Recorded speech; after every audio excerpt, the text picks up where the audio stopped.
के रखा है। और आज वो ग्रो टूगेदर टीम के एज अ पिलर है, नींव है, और उनके वजह से हमारा ग्रो टूगेदर टीम आज इस मुकाम पे है।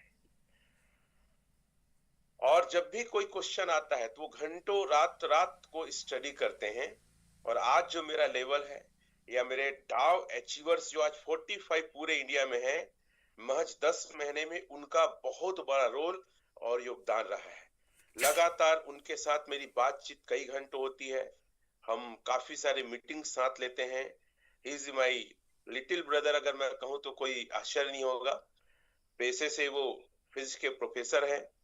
आईआईटी पुणे से ब्लॉकचेन और क्रिप्टो पे उन्होंने काफी अच्छी पढ़ाई की है, डिग्री ली है। और विगत कई सालों से ब्लॉकचेन टेक्नोलॉजी के ऊपर और क्रिप्टो के ऊपर काम करते हैं। और मार्केट में जितने भी इन्वेस्टमेंट सेक्टर हैं या फाइनेंस सेक्टर हैं, सारे सेक्टरों का इनको अच्छा खास अनुभव है और करेंट अफेयर से जुड़े रहते हैं। इनका आईक्यू, इनका नॉलेज, इनका बिहेवियर बहुत ही औसम है, और इसीलिए हार्टली मैं उनसे जुड़ा हुआ हूं। और मुझे इस बात का गर्व है कि वो हमारे ग्रो टुगेदर टीम के पार्ट हैं। तो ज्यादा टाइम ना लेते हुए मैं शशि शेखर सर को आमंत्रित करूंगा, वो पहले अपने बारे में बताएंगे। और आज हमारा लाइव ब्रॉडकास्ट है, मैं बहुत सारे क्वेश्चन आप लोग की तरफ से करूंगा। ये क्वेश्चन मुझे आप लोग की तरफ से मिला है, तो मैं शशि शेखर सर से आग्रह करता हूं कि वो आए और सबसे पहले अपना एक इंट्रोडक्शन रखे कि आज वो कैसा फील करते हैं हमारे साथ आके। और साथ ही साथ उनका परिचय उन्हीं की जुबानी से हम सुनना चाहेंगे। तो सर, आपको मैं आमंत्रित कर रहा हूं, स्वागत है, आप स्पॉटलाइट में हैं। Thank you so much sir. Very good morning to all. नमस्कार, आदाब, सत श्री अकाल, हेलो इंटरनेट। बहुत बहुत धन्यवाद रमेश सर, आपके जो भाषा शैली है उसका तो मैं कायल हूँ। आपने जिस तरीके से मेरा इंट्रोडक्शन दिया है, मुझे नहीं लगता कि और मुझे कुछ अपने बारे में बताने की आवश्यकता है। फिर भी मैं ये बताऊं कि मैंने बेसिकली कंप्यूटर साइंस में इंजीनियरिंग की है। स्कूलिंग मेरी सरस्वती शिशु मंदिर से हुई है। फिर उसके बाद मेरा मास्टर्स हुआ एमटेक, जो सीडेक, और मैंने सर्टिफिकेशंस लिए कुछ आईआईटी से। और इसके बाद मैं ब्लॉकचेन टेक्नोलॉजी, आपका क्या कहते हैं, जिसमें आप बोल सकते हैं एनालिस्ट, सॉलिडिटी प्रोग्रामिंग आप बोल सकते हैं। इससे पहले मैं एज ए इंजीनियर काफ़ी सालों तक काम किया हूँ, बेंगलोर में, पुणे में, दिल्ली में, अलग अलग जगहों में एज अ क्लाउड डेवलपर और अलग अलग टेक्नोलॉजी पे। फिर उसके बाद मैंने रिटर्न बैक किया है अपने नेटिव प्लेस में 2017 के करीब में। और 2017 में मैंने जब रिटर्न बैक किया तो मैंने सबसे पहले बिटकॉइन की माइनिंग और इथेरियम की माइनिंग स्टार्ट की। ये बिटकॉइन की माइनिंग, इथेरियम की माइनिंग कई सालों तक चली। बाद में इथेरियम की टेक्नोलॉजी बदली तो मैंने भी अपनी टेक्नोलॉजी में चेंजेस किया। फिर उसके बाद सॉफ्टवेयर डेवलपमेंट का काम चलते रहा। इसी बीच में मैंने व्यापम पीएससी ये सब चीज़ें निकाली। और क्योंकि teaching is my one of the passion, one of the, या पैसन बोलिए, क्योंकि मेरा जो हॉबी है वो grasping knowledge and sharing knowledge है, मतलब ज्ञान को एकत्र करना और फिर उसे बांटने का प्रयास करना। तो मैं अपने पैसे को भी फॉलो कर रहा हूँ। आज मैं एक एज अ गवर्नमेंट लेक्चरर हूँ, और जो ज्ञान मैंने प्राप्त किया है उसे आप सभी लोगों से बांटने का प्रयास करता हूँ। तो आज हम चर्चा करेंगे ओरिजिन के ऊपर। तो ये छोटा सा इंट्रोडक्शन था। अगेन हेलो इंटरनेट, नमस्कार टू ऑल। जी रमेश। Thank you sir. तो साथियों, आपने जैसा देखा कि शशि शेखर शर्मा सर अलग अलग फील्ड के काफी समय से एक अनुभवी व्यक्ति हैं और बहुत हम्बलनेस इंसान हैं। और इस बात की मुझे और बहुत खुशी होती है कि शशि शेखर शर्मा सर फैक्ट और ट्रुथ बोलते हैं। किसी बात को बना के, किसी बात को ओवर तरीके से नहीं करते, जेन्युइन बात करते हैं। तो सर, आपसे हमारा पूरा इस पैनल, ग्रो टुगेदर पैनल, पहला एक क्वेश्चन करता है कि सर, ओरिजिन को बनाने के पीछे उद्देश्य क्या था, किसने बनाया और ये कब बना है? ये हमारा जी पहला प्रश्न है सर। Over to you. जी जी जी। देखिए, ओरिजिन सच में क्रांति लेके आ रही है। इसके बनाने के पीछे का जो उद्देश्य है, ये उद्देश्य मैं अगर थोड़ी देर बाद स्क्रीन शेयर करके आपको प्रूफ भी दिखाऊंगा। आप जब कभी भी क्या कहते हैं, ये ओरिजिन के टैब को ओपन करते हैं, होम को ओपन करते हैं या डैशबोर्ड को ओपन करते जैसे मैं थोड़ा सा आप लोग को स्क्रीन दिखा रहा हूँ, मेरी वॉइस क्लियर है? आप लोग को स्लो तो नहीं आ रही? मतलब वॉल्यूम बढ़ाना है क्या, ये बता देंगे आप? बढ़ा सकते हैं सर तो और बेटर होगा। 1 मिनट सर, मैं माइक हाँ पास सर। कर लेता हूँ। Is it my yes. voice audible to all right now? Yes sir. Okay, so this is the origin page. Suppose we are on the page of the origin. अगर मैं home पे जाऊं तो यहाँ पर से लिखता है Web3 integrated financial ecosystem. This is the answer whatever the question has been raised. Financial ecosystem, देखिए जब बिटकॉइन आया तो बिटकॉइन ने एक मैकेनिज्म चेंज किया ऑल ओवर वर्ल्ड में कि हम जो पैसे का अधिकार है किसी एक देश, किसी एक संस्था, किसी एक व्यक्ति के पास नहीं रहने देंगे, क्योंकि अगर व्यक्ति, देश या संस्था के पास ताकत है तो ताकत के आधार पे वो अपनी मनमानी कर सकती है। फाइनेंशियल चीजों को वो क्या कर सकती है, डिसबैलेंस कर सकती है। तो आजकल आप विश्व में देखते हैं कि यूएसए ने हमारे ऊपर इतना टैरिफ लगा दिया, अलग अलग देशों के ऊपर टैरिफ लगा दिया, तो इससे व्यापार प्रभावित होता है और व्यापार प्रभावित होता है, फाइनेंस प्रभावित होता है, तो व्यक्ति तो जीता रोटी कपड़ा मकान के लिए, मतलब सारा जो चीज है वो प्रभावित हो जाता है। तो इसके लिए ही बिटकॉइन आया है कि हम डिसेंट्रलाइज कर देंगे, जो अधिकार है किसी एक व्यक्ति के पास नहीं होगा, वो सभी लोगों के पास होगा, जो व्यक्ति भी इंटरनेट पर होगा। फिर जो दूसरी रिवोल्यूशनरी टेक्नोलॉजी आई जिसने वर्ल्ड को बदल दिया, वो थी इथेरियम। इथेरियम ने डिसेंट्रलाइज दुनिया में कदम रखा और ऐसा प्लेटफॉर्म बनाया जिससे सभी जितने भी तरह के फाइनेंशियल चीजें, चाहे फाइनेंशियल चीजों में आप उदाहरण ले सकते हैं द बैंकिंग सेक्टर, क्योंकि हम अपने पैसे को बैंक में डिपॉजिट करते हैं, रखते हैं, वहां से हमें सेविंग मिलता है या फिर हम करंट अकाउंट करते हैं, तो still the bank is a centralise, क्योंकि बैंक जो है सरकार के द्वारा रेगुलेट होती है। लेकिन विश्व में इतनी समस्याएं हैं कि बहुत ऐसे क्षेत्र हैं, इतने अंडर डेवलप क्षेत्र हैं जहां तक बैंक पहुंच ही नहीं पाई है। लेकिन आज के डेट में जो रिवोल्यूशन है वो स्मार्टफोन ने लाया, लगभग हर व्यक्ति के पास स्मार्टफोन पहुंच रहे हैं। तो इथेरियम ने ऐसा सोचा कि क्यों ना फाइनेंस को ही डिसेंट्रलाइज कर दिया जाए, मतलब बैंक की आवश्यकता या बैंक के स्वरूप को, बैंक के मैकेनिज्म को बदलते हुए मोबाइल तरह से कर दिया जाए। Mobile banking is a different thing, मतलब मोबाइल को ही बैंक बना दिया जाए। You don't need to get the bank account, even this could be possible due to the decentralised finance. तो ये इथेरियम ने किया। जो मैं अब समझ पा रहा हूँ कि जो लोग डायरेक्ट सेलिंग के फील्ड में इन सभी चीजों में हैं, तो इसके बाद इथेरियम ने प्रयास तो किया, लेकिन अभी भी बहुत काम बाकी रह गए। ओरिजिन ने एक विजन सोचा कि हम एक काम करते हैं, फाइनेंशियल सेक्टर को डिसेंट्रलाइज करेंगे और साथ ही साथ पूरे विश्व का एक इकोसिस्टम बना देंगे जिसमें बैंकिंग सेक्टर का स्वरूप बदल जाएगा, ये डिसेंट्रलाइज हो जाएगा, लोगों के पास मोबाइल ही उनका बैंक होगा। उदाहरण के लिए आप बैंक में जो भी पैसे जमा करते हैं, आपको उससे क्या मिलते हैं? आपको उससे मतलब कि रेट ऑफ इंटरेस्ट मिलता है। आप साल भर का एफडी करें, अगर आप एफडी नहीं भी करते हैं, आप सेविंग अकाउंट ओपन करते हैं और आपके बैंक में साल भर तक पैसे हैं, आदान प्रदान हो रहे हैं पैसे के, तो भी आपको 2-2.5%, 3% तक का रिटर्न्स मिलता है।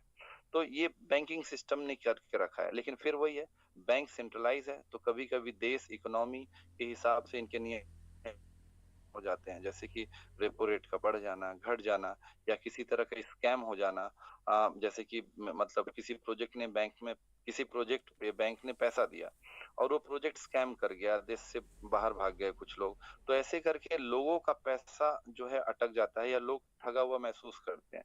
तो एक ऐसे नियम का सोच रखा गया ओरिजिन के द्वारा कि ये पूरी तरह से ट्रांसपेरेंट हो, 100% करप्शन फ्री हो। तो उन्होंने एक नियम बनाया, नियम को ही ये कहते हैं प्रोटोकॉल। तो देखिए यहाँ पास लिखा हुआ है द डिसेंट्रलाइज फाइनेंस 3.0। 3.0 का मतलब क्या है? जो वेब 3 है, जैसे जनरेशन होते हैं फाइटर एयरक्राफ्ट के, first generation, second generation, third generation, तो अब भी उसी तरीके से जैसे हमारे देश को अभी 5th जनरेशन फाइटर एयरक्राफ्ट की जरूरत है। रसिया से हम बात कर रहे हैं Su 57 पे, यूएसए भी बहुत ट्राई कर रहा था कि F-35 आप ले लें। उसी तरीके से इंटरनेट का भी और वेब का भी जनरेशन होता है, the first generation, the second. जो सबसे लेटेस्ट और फ्यूचरिस्टिक है वो है web 3 generation.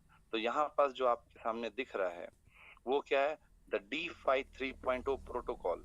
based on the algorithmic non-stable currency LGNS makes the world first private and anonymous payment ecosystem. तो इसका साधारण अर्थ ये हुआ कि फाइनेंशियल चीज कोई की जो बैंक के द्वारा व्यक्ति ठगा हुआ कभी महसूस ना करे, अगर ऐसे कभी कुछ हो जाते हैं तो हम एक ऐसे नियम का प्रतिपादन करें, एक ऐसा एल्गोरिदम बनाए, एक ऐसा फॉर्मूला बनाए जहाँ पे करप्शन जीरो होगा और फाइनेंशियल सेक्टर डिसेंट्रलाइज हो जाएगा। तो इस विजन के साथ मैं जो इंटरनेट पे देख पाया हूँ, समझ पाया हूँ, जो अभी तक ओरिजिन ने 10 से 14 साल पहले ही इस विजन पे काम करना स्टार्ट किया और उसी का परिणाम है वो 10 से 14 साल की तपस्या है जो आज हमें इस तरह का प्रोजेक्ट मिला है। और इस प्रोजेक्ट को उन्होंने पहले वर्ल्ड के लिए रिवोल्यूशनाइज किया, साथ ही साथ उन्होंने, क्योंकि मार्केटिंग के लिए उन्होंने एक दुनिया की one of the best mechanism को चूज किया जिसको हम डायरेक्ट सेलिंग कहते हैं, ताकि माउथ टू माउथ पब्लिसिटी हो सके। तो इन्होंने बाद में उसमें कम्युनिटी सिस्टम भी डाला। तो इसलिए ये जो है वन ऑफ द बेस्ट, या मैं कहूँ मेरे ख्याल से तो बेस्ट ही है। कम्युनिटी सिस्टम में अभी तक ऐसा प्रोजेक्ट मैंने अपने जीवन काल में तो नहीं देखा है, जबकि मैं बहुत सारे प्रोजेक्टों को समझने का प्रयास करता हूँ। और मैं प्रूफ के साथ इसलिए भी कह सकता हूँ क्योंकि जो मैं यहाँ पे मार्केट कैपिटलाइजेशन जब देखता हूँ सर, $5.55 बिलियन, और मैं आपके सामने यहाँ पास कॉइन मार्केट कैप ओपन करता हूँ, रिफ्रेश कर देता हूँ आप लोग के लिए। This is the centralise body of the coin market cap. यहाँ पास एक ऑप्शन होता है डेक्स का भी, मैं वहां पे भी दिखाऊंगा, लेकिन अभी आप केवल इसको ध्यान दें। ये जो आप देख पा रहे हैं $5.5 billion. In the same manner if I could go downward and this 27, 28, 29, 30, suppose this 30 Uniswap, this is the one of the best project based on the Binance। अगर मैं इसको ओपन करता हूँ तो इन टर्म्स ऑफ यहाँ पास अगर आप देखेंगे इसका मार्केट कैप आप देखें 3.89 billion and the origin market cap is around the 5.55 billion। it means what? In a terms of market cap, the origin already top 30 pre-coin project of the coin market cap, मतलब world के crypto project में already top 30 के अंदर आ चुका है, और वो भी महज 2 साल से भी कम समय में। दिस इज नॉट कह सकते हैं आप normal thing, this a very big achievement. तो इस आधार पे मैं कहता हूँ it is one of the best project and somehow I can say it is a best project.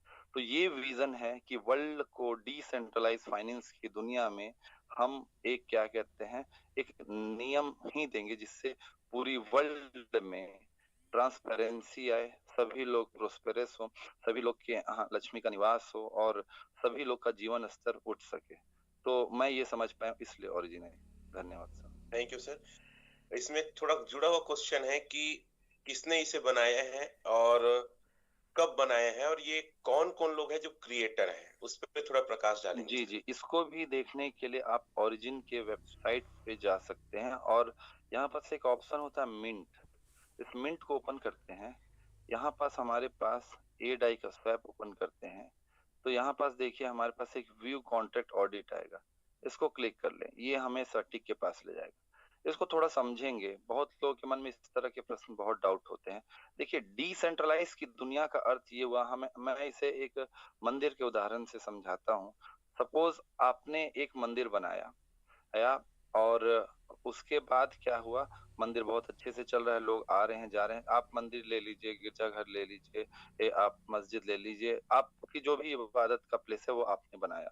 उसके बाद फिर क्या होता है कि जब वहां पास एक स्टोन होगा जिसमें आपका नाम लिखा जाएगा संस्थापक, तो आपका नाम वहां पास आया संस्थापक में कि इन्होंने इस मंदिर का निर्माण करवाया। लेकिन उसके अगले दिन आपने प्रचार प्रसार किया और बकायदा एग्रीमेंट के साथ कि मैंने इस मंदिर को जरूर बनाया है, परंतु यह मंदिर या जो भी पूजा स्थल है, जो भी इबादत गाह है, ये पब्लिक के लिए है। मैं इस मंदिर में जो भी दान दक्षिणा जो कुछ भी होगा उसके ऊपर अधिकार नहीं रखूंगा, एक भी अधिकार, एक भी रुपए का अधिकार नहीं होगा।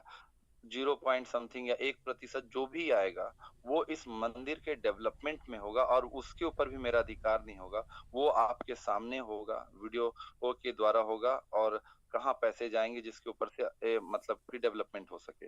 तो ये विजन अगर रखा जाता है तो मंदिर का संस्थापक तो कहलाया, परंतु मंदिर के ऊपर अधिकार नहीं रखता है। तो बिटकॉइन जब बना तो बिटकॉइन को बनाया किसने? सतोशी नाकामोटो में। असली वो कौन है हम नहीं जानते, आज तक नहीं जानते। आप इंटरनेट पे सर्च मारते रहिए, आपको केवल रूमर्स ही मिलेंगे। वो एक व्यक्ति है, एक ग्रुप ऑफ इंजीनियर्स हैं, साइंटिस्ट हैं, मैथमेटिशियन है, still we don't know. In the same manner क्या कहते हैं आपका, एलजीएनएस को ओरिजिन नाम की एक संस्था ने बनाया, लेकिन ओरिजिन कौन है, इसमें कौन लोग काम करते हैं, कहाँ है, किस देश की है, इसके बारे में पब्लिकली अवेलेबल नहीं है। या इसको ये कह सकूं मैं कि ये पूरे विश्व के लोग हैं जो इसमें काम करते हैं, हमें पता नहीं है कौन लोग हैं। इसीलिए तो ये डिसेंट्रलाइज, यही तो इसकी खूबसूरती है। कल को अगर ये पता चल जाए कि सत्तो, एक उदाहरण के लिए, मैं किसी व्यक्ति को डिग्रेड नहीं कर रहा हूँ, लेकिन ऐसी चीज हुई इसलिए बता रहा हूँ, कल को ये पता चल जाए कि सतोशी नाकामोटो विजय माल्या थे या नीरव मोदी थे, जिसने देश का इतना पैसा लेके बाहर भाग गए, इतना बड़ा घोटाला किया, तो क्या बिटकॉइन की वैल्यू वो वैल्यू रहेगी जो आज है? नहीं, क्योंकि लोग क्या है, नाम में अलग अलग तरह के भाव उत्पन्न कर लेते हैं। तो इसी तरीके से डिसेंट्रलाइज का जो कॉन्सेप्ट आया, तो ओरिजिन वो संस्था है जिसने एलजीएनएस को बनाया। ओरिजिन में कौन है असली लोग हैं हम नहीं जानते, लेकिन ओरिजिन ने जो बनाया उसको ओपन सोर्स कर दिया, अपने कोड को ओपन सोर्स कर दिया, प्रोग्राम को ओपन सोर्स कर दिया। और असली मतलब तो उससे है कि क्या नियम प्रतिपादित किए हैं, क्या नियम ब्लॉकचेन पे लिखे गए हैं, और वो नियम डिप्लॉयड हैं। It means what, that deployed contract can not be altered, उसको नहीं परिवर्तित किया जा सकता है। और अगर वो नियम सही है, वो नियम अपने क्या कहते हैं मतलब स्वरूप को फॉलो करते हुए काम कर रहे हैं, इसी का परिणाम है कि 5.5 बिलियन पे प्रोजेक्ट है।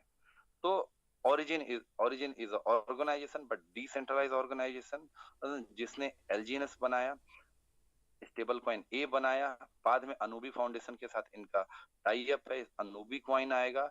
ये 3 स्टेज में जा रहा है। The very first is the origin, which means उत्पत्ति, the beginning. The second part is the awakening, जिसका मतलब है जागृति या जाग जाओ, आप उत्पन्न हुए, अब जागिए। और third and the most important part, one of the most important part is eternal. Eternal मतलब सनातन, सर्वत्व, अत यूनिवर्सल, तो मतलब कि सभी जगह फैला देना। तो इस विजन के साथ ओरिजिन आई है अपने 10 से 14 साल की तपस्या से। जी सर। यस सर, मतलब ओरिजिन की उत्पत्ति या इनको बनाने में आपके हिसाब से 14 साल का समय लगा है सर? ये सर मैं नहीं कह रहा, मैं कौन होता हूँ कहने वाला। ये सब जो चीजें हैं, ये आपके सामने ये डेटा है। ये प्रोजेक्ट एज इज 14 ईयर, और ये सर्टिक के द्वारा कहा गया है। CertiK is one of the best auditing agency, जो कि रेटिंग देती है, सब कुछ कहती है। हम रेटिंग पे भी आएंगे, इस पे यहाँ पे क्यों नहीं दिखती है वो बाद का प्रश्न लेंगे हम। तो ये जो 14 साल दिख रहा है प्रोजेक्ट एज, यहाँ पास अगर आप सर्च करें, लोग गलत इंटरप्रेट करते हैं। द प्रोजेक्ट एज देखिए यहाँ पे लिखा हुआ है, the project age uses the max of the token launch. कब उसने लॉन्च किया? गिटहब क्रिएशन, गिटहब प्रोग्रामिंग के कॉन्सेप्ट में है कि जब कभी भी कोई सॉफ्टवेयर डेवलपमेंट प्रोग्रामिंग की जाती है तो उसका पहले गिटहब पे अकाउंट क्रिएट किया जाता है, और फिर उसके बाद डिप्लॉय किया जाता है, या फिर रिपोजिटरी ऐड की जाती है। फिर उसके बाद और एक्स क्रिएशन, मतलब ट्विटर कब उसका बना, कब से लोग active, the time since a crypto project एक इंसेप्शन, मतलब क्या, उत्पन्न कब हुआ। एक्सक्लूडिंग आउट फिल्टर्स, मतलब ये स्वयं बता रहे हैं कि ये 14 साल पहले एक्टिव हो चुके हैं इस फील्ड में। तो तपस्या 14 साल 1 मंथ की दिख रही है, तब तो यहाँ तक पहुंच पाई। ये मैं नहीं कह रहा हूँ, ये मेरा स्टेटमेंट नहीं है, तो सामने आपके सामने गिटहब है, ये आपका वेबसाइट है, आप सभी लोग जाके देख सकते हैं। जी यस सर। नेक्स्ट एक क्वेश्चन है सर कि ओरिजिन ठीक है, 14 साल इसको क्रिएट करने में लगा, इनका मेहनत रहा है, लेकिन आगे ये कब तक चलेगा या ओरिजिन का कितने समय तक का भविष्य है? क्योंकि सर बहुत बड़ा क्वेश्चन क्या है सर कि मैं कई लोग से मिलता और बात करता हूँ तो लोग का जवाब ये रहता है कि सर कोई भी प्रोजेक्ट शुरू में आता है बहुत देता है और बहुत अच्छा रहता है, लेकिन 2 साल और मैक्सिमम लोगों का कहना है कि 3 साल निपट जाता है, यानी स्कैम हो जाता है, बंद हो जाता है, भाग जाता है, साइट बंद हो जाता है, विड्रॉल बंद हो जाता है, अपडेट के नाम से कहानियां चलती है। और ये भी ऐसा हो सकता है, तो मैं आपसे जानना चाहूंगा एज अ टेक्निकल कि ये कब तक चलेगा या ओरिजिन का कितने समय तक का भविष्य है सर? Over to you. देखिए सर, क्या होता है सर कि ये वर्ल्ड डेमोक्रेटिक है, हर व्यक्ति को अपने हिसाब से बिजनेस करने का अधिकार है। तो डायरेक्ट सेलिंग में ज्यादातर, या क्रिप्टो मार्केट में 90 से 95% कंपनियां तो आज तक स्कैम ही करते हैं। कुछ अच्छे प्रोजेक्ट्स आते भी हैं तो उस पे लोगों का विश्वास नहीं होता है। इसको ऐसे समझिए, मैं प्रोजेक्ट का किसी का नाम नहीं लेना चाहूंगा, आज से कुछ समय पहले, कुछ महीने ही हुए हैं या दिन ही हुए हैं, ऐसे ऐसे प्रोजेक्ट भी ही थे जिनका बहुत तगड़ा प्रचार प्रसार हुआ, ओरिजिन का कॉपी भी उन्होंने किया, कई प्रोजेक्ट ओरिजिन के कॉपी करके आए, लेकिन बेसिक इंजीनियरिंग को कॉपी कर पाना इतना आसान बात नहीं है। तो उनका जो वो वैल्यूएशन था, जो आपका मार्केट कैप था, 12 मिलियन का था, और ओरिजिन एलजीएनएस का जो मार्केट कैप है वो करीब 5.5 बिलियन है। मतलब अगर मैं इसको साधारण भाषा में करूं, आज के डेट में 5,500 मिलियन है, और उनका जो मार्केट कैप था केवल 10 से 12 मिलियन था। 10 से 12 मिलियन उनकी मार्केट कैप थी, लिक्विडिटी उनका 3 से 4 मिलियन था। ओरिजिन की लिक्विडिटी आज के डेट में 400 प्लस मिलियन पे है। और जो कंपनी जिनका मार्केट कैप 12 मिलियन था, जिनकी लिक्विडिटी 3 मिलियन थी, वो प्रोजेक्ट स्कैम करके चली गई। एक साल के बाद या समथिंग एक साल के अंदर में 200 करोड़ का स्कैम उन्होंने लगभग किया।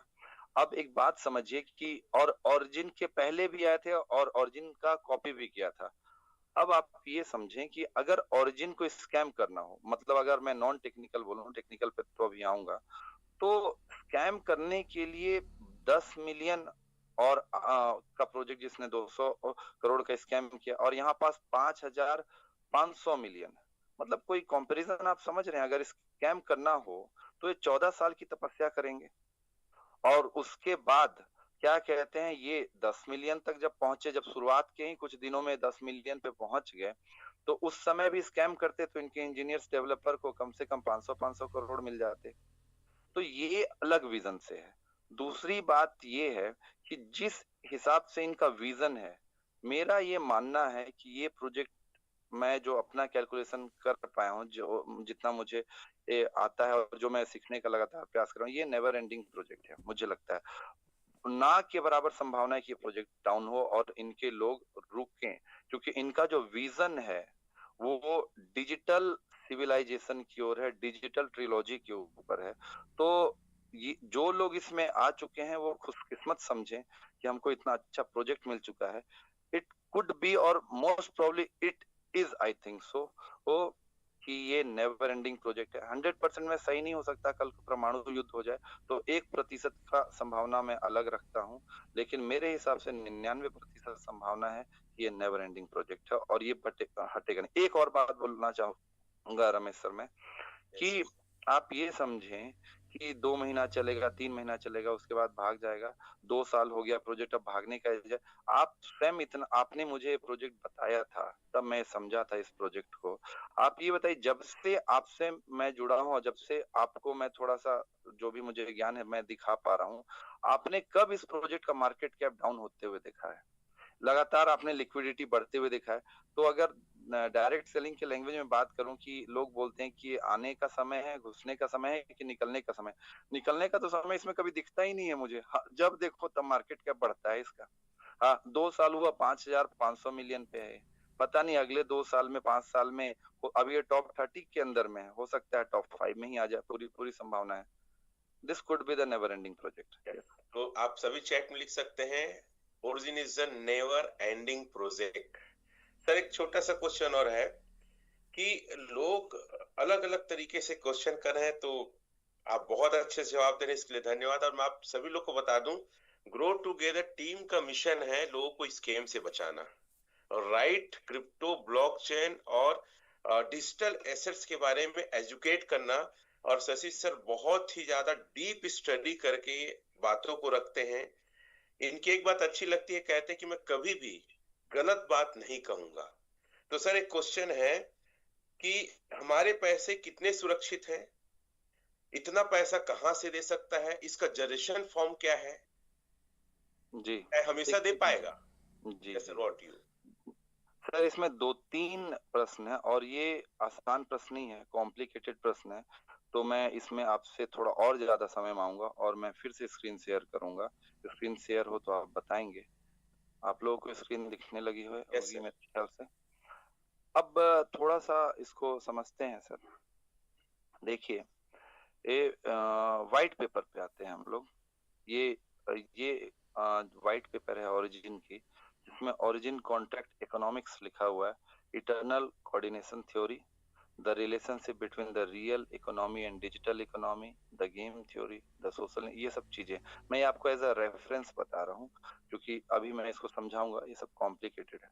आप थोड़ा समझे। आपका पहला प्रश्न थोड़ा सा फिर से रिपीट करेंगे रमेश सर? क्या पहला क्या? हमारे पैसे सुरक्षित हैं? जी, इसको कि देखने के लिए जी जी इस प्रश्न को पहले लेते हैं। हाँ, सबसे पहले हम एक one of the best tool है हमारे पास, aave.ai पे जाते हैं। यहाँ पास हम जाते हैं। अब यहाँ पास जाने के बाद में हम ये ऑडिट वाले सेक्शन में जाते हैं।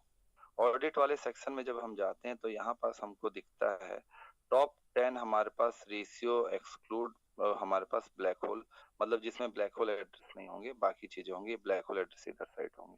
सबसे पहला जो हमको ये दिखता है स्टेकिंग, मतलब जो कभी स्टेकिंग थोड़ा सा समझें, बहुत ही लूज सेंस में, थोड़ा सा टेक्निकल होता है लेकिन बहुत ही लूज सेंस में बोलूं कि आप बैंक में जब पैसे को एफडी करते हैं तो एफडी करने को यहाँ आप समझ लें स्टेक करना कहते हैं, लेकिन उससे काफी एडवांस होती है कॉन्सेप्ट, लेकिन फिर भी आप थोड़ा देर के लिए समझ लें।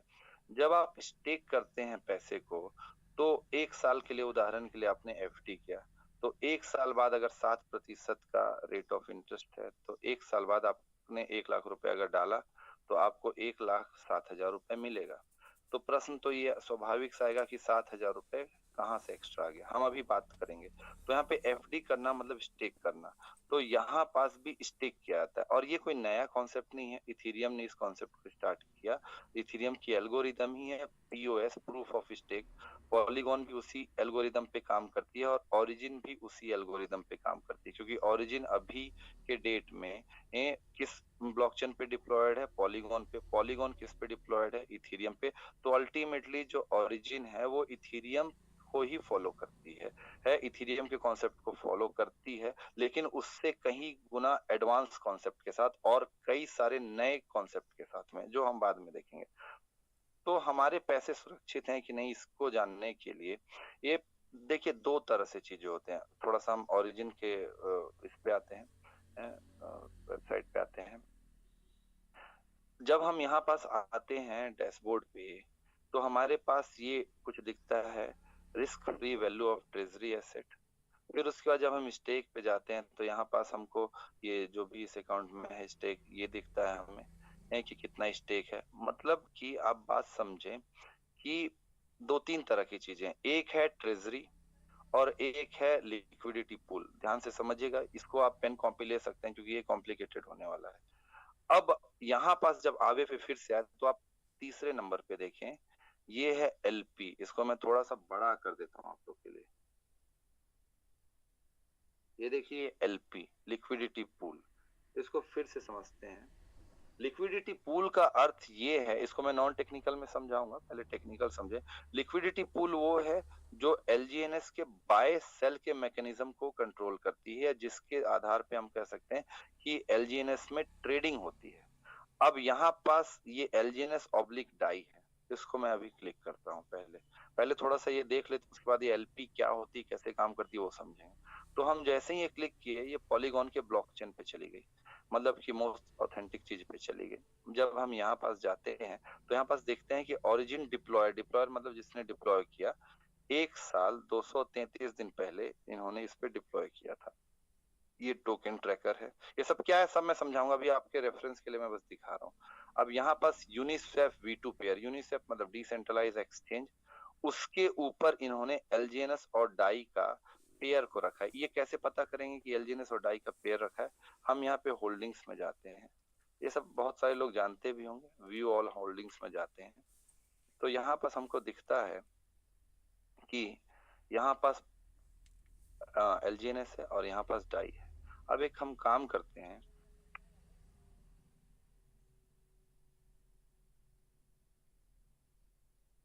हम इस पूरे डाई को कॉपी करते हैं, जितने अभी अवेलेबल डाई है यहाँ पास पेस्ट करते हैं, डिवाइड करते हैं यहाँ पे, और फिर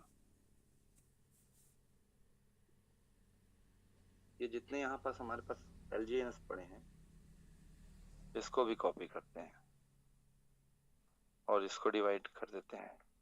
ये क्या दिखता है हमारे पास अभी का करेंट। ये फिर सर ये हटाएं जो ये सब लोग लिख रहे हैं, ये काफी प्रॉब्लमेटिक है। कंटिन्यू करें, आई ट्राई माय बेस्ट। ये 1 मिनट सर, ये स्टॉप यहाँ से हट जाता है, मैं हटा के फिर से कर लूँ। Disable annotation for others, stop करते हैं, फिर से एक बार शेयर करते हैं।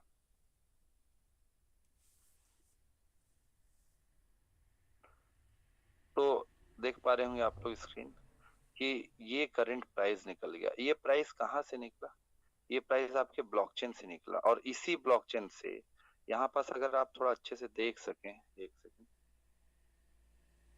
तो यहाँ पे ना एक ऑप्शन होता है जिसको प्रोग्रामिंग के कॉन्सेप्ट में कहते हैं एपीआई, एप्लीकेशन प्रोग्रामिंग इंटरफेस। एक सेकंड, हाँ यहाँ पास देखिए डेवलपर ऑप्शन दिख रहा है, देखिए API plans, API documentation, code reader. क्या होते हैं ये सब? जो टूल होते हैं, चाहे आवे हो, चाहे डेस्क क्लीनर हो, चाहे डेस्क टूल्स हो, चाहे डेस्क टूल्स से ओपन कर लेते हैं, बहुत लोग खोलते हैं, डेस्क टूल ओपन कर लेते हैं हम लोग। ये सब टूल क्या होते हैं? इस पॉलीगॉन के ब्लॉकचेन से ही डेटा उठाते हैं, क्योंकि एक्चुअली में डेटा तो पॉलीगॉन पे है, तो यहाँ से ये डेटा उठाते हैं। इस एपीआई मैकेनिज्म के थ्रू ये डेटा को फैच करके यहाँ तक लाते हैं। यहाँ पे एलजीएनएस लिख लेते हैं। तो कभी कभी क्या होता है कि डेटा फैच होने में प्रॉब्लम होता है। तो लेकिन आप लोगों ने तो अभी लाइव देखा कि जो प्राइस आया हमारे पास 12.95, यही प्राइस अभी चल रहा है, लमसम देख ले सकते हैं आप लोग। तो इसका मतलब हम सही कैलकुलेशन पे जा रहे हैं। तो ये जो एलपी था जो मैंने आप लोग को दिखाया, एलपी में हमको दिखा कि एक जगह पे क्या है आपका एलजीएनएस है और दूसरे जगह पे डाई है, मतलब हम सही जगह पे हैं। अब ये एलजीएनएस और डाई का पेयर है, इस पेयर पे शुरुआत में किसी ने तो पैसा डाला होगा, तो जिसने पैसा डाला उसको लिक्विडिटी प्रोवाइडर कहते हैं। तो अब उसने पैसा डाला लिक्विडिटी प्रोवाइडर, तो ये पैसे जो हैं वो निकाल सकता है कि नहीं, मतलब लिक्विडिटी लॉक है कि नहीं, इसको देखने के लिए हम यहाँ पास जाते हैं यूनिस्वैप ट्रैकर में, इसको क्लिक करते हैं हम लोग। जैसे ही हम इसको क्लिक करते हैं,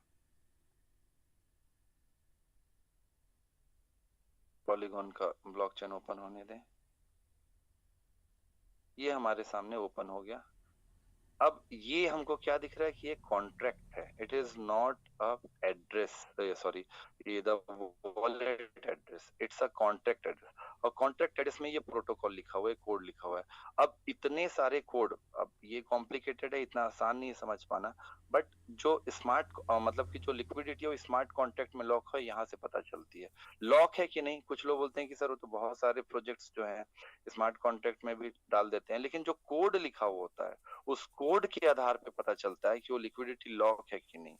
तो यहाँ पास जो कोड है, कोड के अध्ययन से मैंने पाया है कि इस कोड में ऐसी कोई सस्पिशियस कुछ ऐसा कोड नहीं है जिसके आधार पे मैं बोल सकूं कि ये पूरी की पूरी लिक्विडिटी खींच के निकाल देंगे, ऐसा नहीं है। और अभी तक ये देखने को भी नहीं आया है कि क्या कहते हैं ओरिजिन के डिप्लॉयर्स ने, ओरिजिन के क्रिएटर्स ने मिलियंस ऑफ फंड को निकाल के इधर लेके चले गए, ऐसा कुछ नहीं है। अपने आप जब तक कि आपने अपना सीक्रेट फेस बताया नहीं हो, तो आपका फंड अपने आप अनस्टेक होकर इधर से उधर चल गया। कुछ ना कुछ मिस्टेक आपसे जरूर हुआ होगा, क्योंकि अभी तक देखने को नहीं मिला। अब थोड़ा सा मैं इस लिक्विडिटी पूल को समझा देता हूँ। मैं समझाऊं सर? रमेश सर, बोर तो नहीं हो रहे लोग? लिक्विडिटी पूल, पूल का अर्थ ये होता है, आप कई बार मैं समझाता हूँ मीटिंग में, ध्यान समझेंगे। जैसे कि मान लेते हैं कि आप मेला में जा रहे हैं, आपके पास एक बड़ी सी टंकी है, टंकी में दो जगह है, एक जगह में क्या कहते हैं आपका चावल होता है और एक जगह में गेहूं होता है। अब शुरुआत में किसी व्यक्ति ने या किसी संस्था ने क्या किया, 100 किलो चावल एक साइड में डाल दिया, 100 किलो गेहूं एक साइड में डाल दिया। उसके बाद अलग अलग किसान, अलग अलग ट्रेडर मतलब बायर आते हैं, जो चावल डालते हैं एक साइड में और दूसरे साइड से क्या निकाल लेते हैं, गेहूं निकाल लेते हैं। गेहूं डालते हैं और चावल निकाल लेते हैं। मान लेते हैं कोई व्यक्ति पहली बार आए, जिन 100 डालने के बाद में उन्होंने 5 किलो चावल उसमें डाला और 3 किलो गेहूं निकाल लिया। ऐसा नियम बनाया गया है कि 2 किलो चावल 1 किलो गेहूं के बराबर होगा, मान लेते हैं। तो उन्होंने 5 किलो 6 किलो मान लीजिए, 6 किलो चावल डाला और क्या कहते हैं 3 किलो गेहूं निकाल लिया। अब गेहूं की संख्या 100 से ये 97 हो गई और चावल की जो वो अमाउंट है वो 100 से 106 हो गई। तो चावल की क्वांटिटी बढ़ गई, गेहूं की क्वांटिटी घट गई। तो इससे क्या होगा, गेहूं का प्राइस बढ़ जाएगा, चावल का प्राइस डाउन हो जाएगा। लिक्विडिटी पूल, पुल वो टंकी है जहां पास एक साइड में आपका डाई है और दूसरे साइड में एलजीएनएस है। हर डिसेंट्रलाइज फाइनेंस में जहां पास क्या कहते हैं सेंट्रलाइजेशन नहीं होता है, कॉन्सेप्ट फॉलो होता है, ओरिजिन में भी यही कॉन्सेप्ट फॉलो हो रहा है, बेसिकली इंजीनियरिंग यही है। अब क्या कहते हैं, संख्या के आधार पे कि कितनी अमाउंट ऑफ चावल है, कितने अमाउंट ऑफ डाई है, मतलब कितने बायर्स एक्टिव हैं, कितने सेलर्स एक्टिव हैं, इसके आधार पे ये पता चलता है कि प्राइस मैकेनिज्म क्या रहेगा और ये वॉल्यूम बनता है। अब थोड़ा ध्यान समझे, तो टंकी है, लिक्विडिटी पूल टंकी, उसमें दो सेक्शन एलजीएनएस और डाई, जो कि हमने यहाँ पास देखा अभी कि एक साइड में एलजीएनएस था, दूसरे साइड में डाई था, मतलब हम कॉन्सेप्ट के हिसाब से सही देख रहे हैं, समझ रहे हैं। फिर उसके बाद अब क्या हुआ कि शुरुआत में तो किसी ना किसी ने डाला होगा ना 100 किलो, जो मैंने बताया था 100 किलो चावल 100 किलो गेहूं, तो शुरुआत में किसने कितना एलजीएनएस डाला, कितना डाई डाला, ये कौन डाला, यही हमने देखा था कि ओरिजिन के डिप्लॉयर थे। अब वापस से आते हैं थोड़ा सा पुराने उदाहरण पे, तो जिसने शुरुआत में 100 किलो चावल डाला, 100 किलो गेहूं डाला, तो उसको एक रसीद मिला होगा, रिसिप्ट मिला होगा, बिल्टी मिला होगा। अब अगर मान लेते हैं उसके बाद वो रसीद लेके 1 साल बाद आता है, वो देखता है कि यहाँ तो चावल गेहूं वाला काम अभी तक चल ही रहा है, तो बोलता है कि मैंने 100 किलो चावल डाला था, 100 किलो गेहूं डाला था, मुझे मेरा चावल और गेहूं डाल दो। तो वो उससे बोलने ठीक है रसीद दिखाइए, तो 100 किलो चावल भी मिलेगा, 100 किलो गेहूं भी मिलेगा, परंतु वो बोलेगा कि मैंने तो शुरुआत में इसका स्टार्ट कराया था, तो मुझे ये पर क्या कहते हैं ट्रांजेक्शन के ऊपर थोड़ा सा परसेंटेज मिलना चाहिए, रेट ऑफ इंटरेस्ट मिलना चाहिए। तो क्या बोलेंगे, क्योंकि उन्होंने इस चीज का स्टार्ट कराया था, बेसिकली उन्होंने अपने मेहनत से चीज किया था, तो पर ट्रांजेक्शन पे जो थोड़ा चार्जेस मिलता है, वही हम देखते हैं कि जो सेल टैक्स होता है 5%, उस पे थोड़ा सा जाता है। फोमो में डिप्लॉय डेवलपर्स के पास, बर्न होने के पास, ये सब मैकेनिज्म डेवलप किया हुआ है।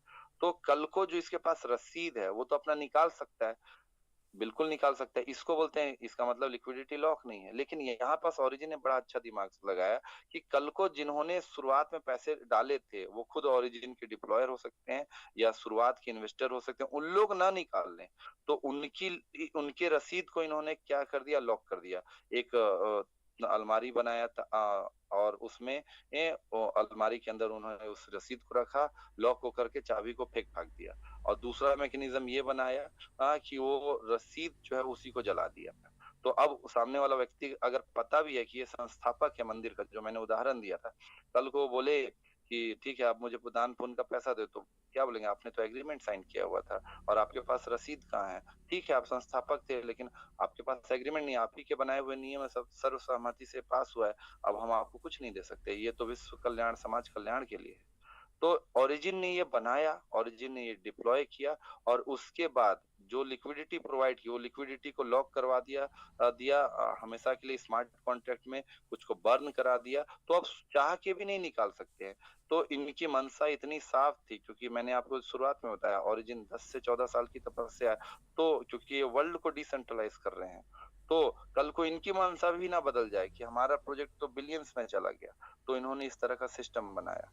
तो यहाँ से ये पता चलता है कि अभी तक ये नहीं निकाल पाए, और न तो निकालने के लिए इनके पास उस तरीके की कोई रिसिप्ट है, क्योंकि स्मार्ट कॉन्ट्रैक्ट में लॉक है जो हमने देखा।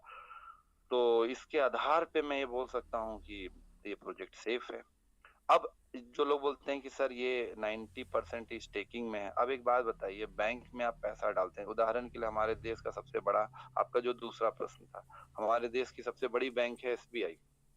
एसबीआई में पैसा मैंने डाला, आपने डाला, करोड़ों लोग, देश के लोग डालते हैं पैसा, तो पैसा एसबीआई में है, और वो मतलब अरबों, सॉरी, करोड़ों लोग का क्या होगा वहां पास, सेविंग अकाउंट होगा। तो सेविंग अकाउंट सबका अपना है, लेकिन है तो एसबीआई का, और उस सेविंग अकाउंट में आपने पैसा डाला है, मतलब आपने क्या किया, स्टेक ही डाला है ना। तो आप जितने भी टोकन जो परचेस करने हैं एलजीएनएस के, आप उसको स्टेक ही करेंगे ना, तो वो तो स्टेक के स्मार्ट कॉन्ट्रैक्ट में ही जाएगा ना। तो यहाँ पास स्टेक की स्मार्ट कॉन्ट्रैक्ट में जाता है 90.19%।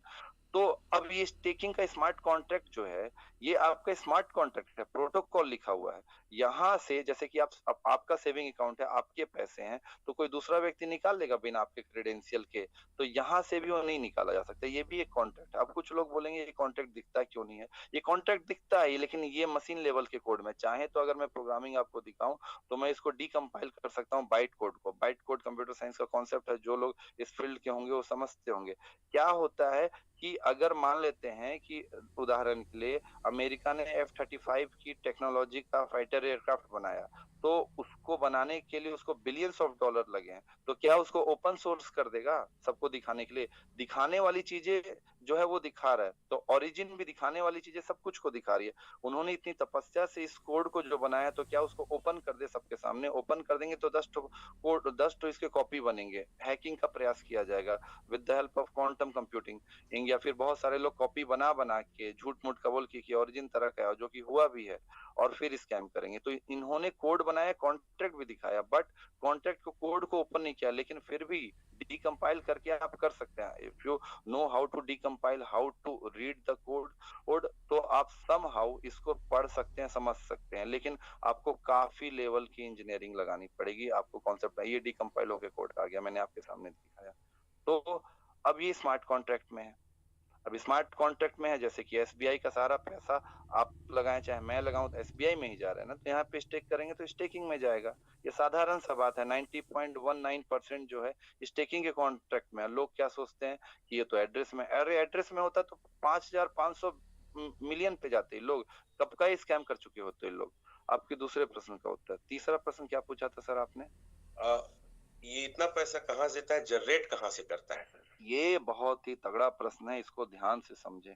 ये वही प्रश्न है जैसे कि आपका बैंक में होता है। इसको समझने के लिए आपको अगेन थोड़ा सा इस को पढ़ना पड़ेगा, और मैं ये बोलूंगा ये तो मैंने इंटरप्रेट किया है, मैंने समझा है। आपके सामने ये लिंक है, ओरिजिन कॉन्ट्रैक्ट इकोनॉमिक्स, और भी बहुत सारे, इनको आप भी स्टडी करिएगा।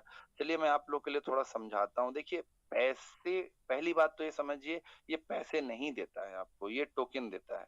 और वो कैसे देता है, क्या देता है, इसको समझते हैं। फिर से वही उदाहरण लेते हैं कि बैंक में आपने 1 लाख रुपए डाला, 1 लाख रुपए डालने के बाद आपको 7% मिला, तो बैंक जो है आरबीआई के नियम अनुरूप 50 से भी ज्यादा प्रतिशत का आपका जो फंड है, क्योंकि आपने अगर एफडी किया है, तो 50 से भी ज्यादा प्रतिशत फंड को लॉक कर देती है, रोक देती है, और बाकी के कुछ प्रतिशत फंड को डेप्ट पे देती है, मतलब लोन देती है, लेंड करती है।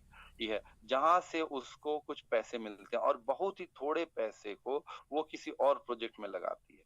तो यहाँ पास क्या होता है, ओरिजिन के स्मार्ट ओरिजिन, इन को अगर आप गहराई से अध्ययन करेंगे तो आप इंटरप्रेट कर पाएंगे। ओरिजिन ने इसके हिंट दिए हैं कि ज्यादातर पैसा, ये जो आप यहाँ पास देखते हैं ना, इसका एक मैथमेटिकल फॉर्मूला भी है।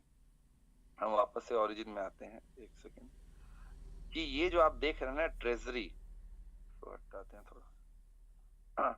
आप जो भी, फॉर एग्जांपल के लिए, ट्रेडिंग कहाँ से होती है? लिक्विडिटी पूल से।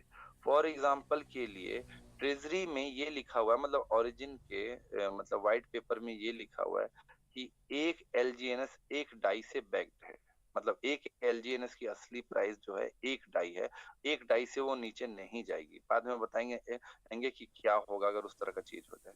तो अभी लेकिन आप जो एलजीएनएस है वो परचेस करते हैं मार्केट वैल्यू पे। अभी वैल्यू कितनी है? लगभग $12.95। तो जब आप उदाहरण के लिए मान लेते हैं $10, उदाहरण के लिए आपने क्या किया, 100 टोकन परचेस किए, तो मतलब कि $1,000 आपने दिया। अब 100 टोकन परचेस करने के लिए असली में तो जो आपको देना था वो कितना देना था, $100 ही देना था, परंतु आपने $900 दिया।